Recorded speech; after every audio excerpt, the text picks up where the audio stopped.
All right, let's dive right in. We're going to break down 5 really powerful frameworks that can completely change how you build products that make a real difference. This is the Playbook. You know that feeling, right? Where your whole day is just fighting fires? You're lurching from one crisis to the next, just trying to keep your head above water. But what if there was a way to get out of that cycle for good? See, the thing is, the best product leaders aren't just working harder than everyone else. They're working smarter. They use these incredible mental models to cut through the noise and get to what really matters. And today, we're cracking open their playbook for you. Okay, first up, this framework is a total game changer. It's all about shifting your mindset from being reactive to being proactive. It's about finding problems before they find you. We've all been in that meeting, right? The postmortem, where everyone's trying to figure out what went wrong after the fact. It's not fun. Well, a premortem, it flips that whole idea on its head. You get to figure out what could go wrong when there's still plenty of time to stop it. And this is where the magic really happens. Just look at this prompt. By pretending the project has already failed miserably, you totally change the dynamic. It gives everyone on the team the psychological safety to bring up the real, scary stuff they've been thinking, but were maybe afraid to say out loud. Now, if you really want to take this to the next level, you give your team a shared language to talk about threats. Are we dealing with a real tiger, something that could actually kill the project, or is it a paper tiger, something that just looks scary? And what about the elephants in the room? This gives everyone an easy, safe way to name the danger. All right, framework number 2. This one is all about leverage. And let's be real, this is about making sure that all the hard work you're putting in actually counts. It's about being effective, not just busy. If you're a high achiever, and I'm guessing you are, you've probably fallen into this trap. I know I have. You treat every single task like it's the most important thing in the world, giving 110% to everything. But that's a surefire recipe for burnout, and you end the week feeling like you were busy, but didn't actually move the needle. And this is where the LNO Framework comes in. It's so simple, but so powerful. You bucket your work into 3 categories.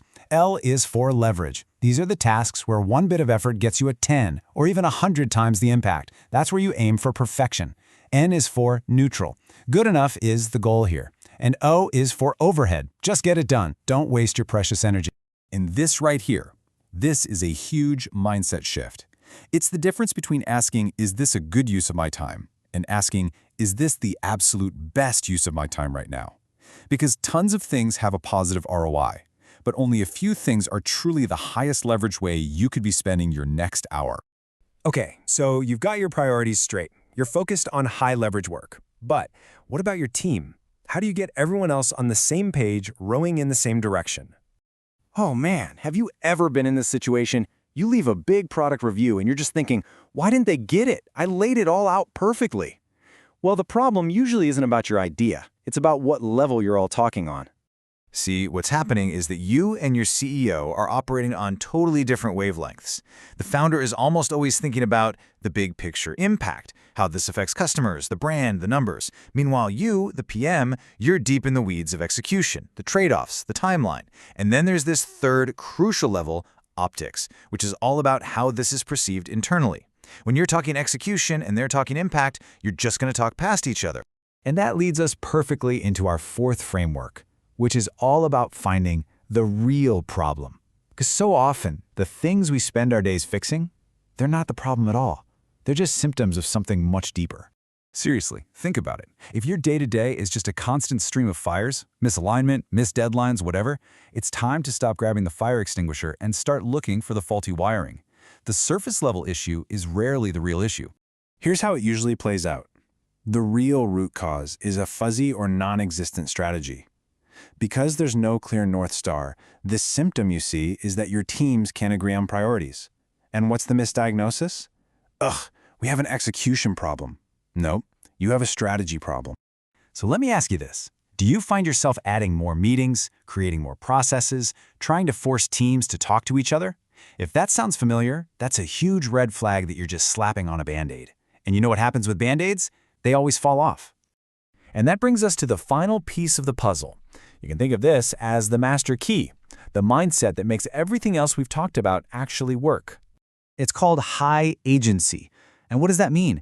It means you're someone who just finds a way, You don't wait for the perfect moment. You don't blame your circumstances. You don't wait for permission. You see the outcome you want, and you figure out how to make it happen.